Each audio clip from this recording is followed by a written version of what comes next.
भारत के मशहूर कृषि वैज्ञानिक और हरित क्रांति के जनक एम.एस. स्वामीनाथन ने कहा था, खेती दुनिया का सबसे जोखिम भरा पेशा है क्योंकि फसल का भाग्य मानसून के व्यवहार से जुड़ा हुआ है। इसीलिए अक्सर भारतीय कृषि को मानसून का जुआ भी कहा जाता है।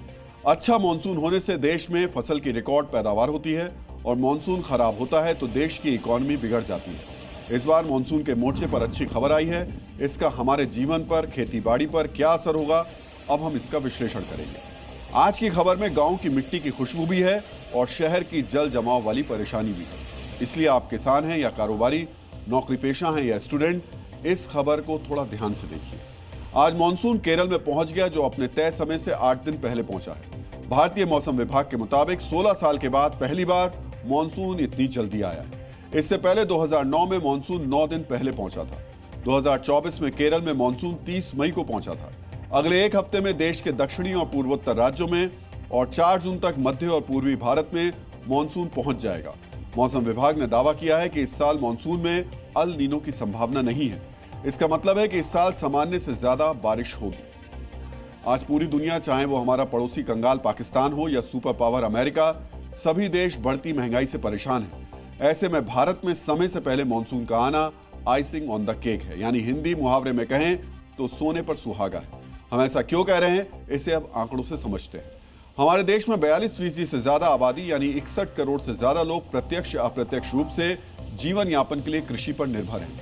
2022-23 में देश में 33 करोड़ मीट्रिक टन से ज्यादा अनाज का उत्पादन हुआ था। पिछले साल 378 लाख हेक्टेयर से ज्यादा खरीफ फसल की बुआई हुई थी, जो 2023 के मुकाबले 14% ज्यादा थी। सामान्य तौर से 1 जून से खरीफ फसलों की बुआई शुरू होती है। जल्दी मानसून आने से खरीफ फसलें, जिसमें चावल, मक्का, ज्वार, बाजरा, अलग अलग दालें, सोयाबीन, कपास शामिल हैं, जिनकी समय से बुआई होगी। अच्छी बुआई होने से फिर से रिकॉर्ड अनाज का उत्पादन होगा। अभी देश में खाद्य महंगाई दर 2% से कम है। अनाज, फल, सब्जियों का ज्यादा उत्पादन होने से महंगाई कम रहेगी और इसका नतीजा होगा कि इस साल और ब्याज दरें घट सकती हैं। इस साल अब तक 0.5% ब्याज दरें घट चुकी हैं। इस बात की संभावना है कि रिजर्व बैंक ऑफ इंडिया ब्याज दरों में 0.5% की और कटौती कर दे, यानी आपके लिए घर, गाड़ी खरीदना और सस्ता हो सकता है। पिछले साल हमने 36,000 करोड़ से ज्यादा कृषि और उससे जुड़े उत्पादों का एक्सपोर्ट किया था। बेहतर मानसून होने से इस साल हम एक बार फिर से कृषि से जुड़े प्रोडक्ट्स का रिकॉर्ड एक्सपोर्ट कर पाएंगे। देश में 55% कृषि जमीन ऐसी है जहां सिंचाई की सुविधा है, लेकिन 45% कृषि जमीन ऐसी है जो सिंचाई के लिए बारिश पर निर्भर है। ऐसे में अगर जल्दी मानसून आने से किसानों का सिंचाई का खर्च भी बचेगा और समय पर फसलों को पानी भी मिल पाएगा। पाकिस्तान पानी के लिए तरस रहा है, लेकिन मानसून समय से पहले आने से भारत के 19,000 से ज्यादा जलाशयों में पानी जल्दी भरेगा। नतीजा ये होगा कि ग्राउंड वाटर का स्तर भी बढ़ेगा और देश में जल संकट जैसी समस्याएं कम होंगी। अभी हमारी इकोनॉमी $4 ट्रिलियन से ज्यादा की है। इस साल विकास दर 6% से ज्यादा रहने की संभावना है। ऐसे में बेहतर मानसून हमारी इकोनॉमी को नई रफ्तार देगा, क्योंकि उत्पादन बढ़ने से गांव में और छोटे शहरों में लोगों की आमदनी बढ़ेगी और वो ज्यादा खर्च करेंगे।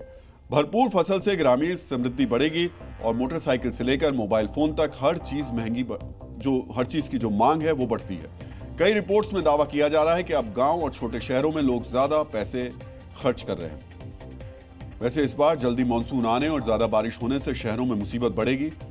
आपने पिछले हफ्ते बेंगलुरु में बारिश के बाद की डरावनी तस्वीरें जरूर देखी होंगी, कैसे 2 दिन की बारिश में बेंगलुरु डूब गया था। पिछले साल एक सर्वे में दावा किया गया कि दिल्ली एनसीआर के 86% लोगों ने माना कि भारी बारिश और उसके बाद के जलजमाव से काफी दिक्कतों का सामना करना पड़ा। इसी सर्वे में दावा किया गया था कि 71% लोगों को जलजमाव और उससे जुड़ी हुई दिक्कतों की वजह से आर्थिक नुकसान हुआ था। एसबीआई के एक रिसर्च में 2023 में बारिश और बाढ़ की वजह से 10,000 से 15,000 करोड़ रुपए का नुकसान का अनुमान जताया गया था। इसी तरह राज्यसभा में सरकार ने बताया था कि 2012 से 2021 के दौरान भारी बारिश और बाढ़ की वजह से 17,000 लोगों ने जान गंवा दी थी। एक और रिसर्च रिपोर्ट के मुताबिक 1953 से लेकर 2021 के बीच भारी बारिश और फिर बाढ़ की वजह से 4,86,000 करोड़ रुपए का नुकसान हुआ था। इसमें 53% सार्वजनिक सेवा से जुड़ी थी, जैसे सड़क, पुल, गाड़ियां शामिल थी। 1953 से लेकर 2021 के बीच भारी बारिश और बाढ़ की वजह से 32% फसलों को और 13% घरों को नुकसान हुआ था।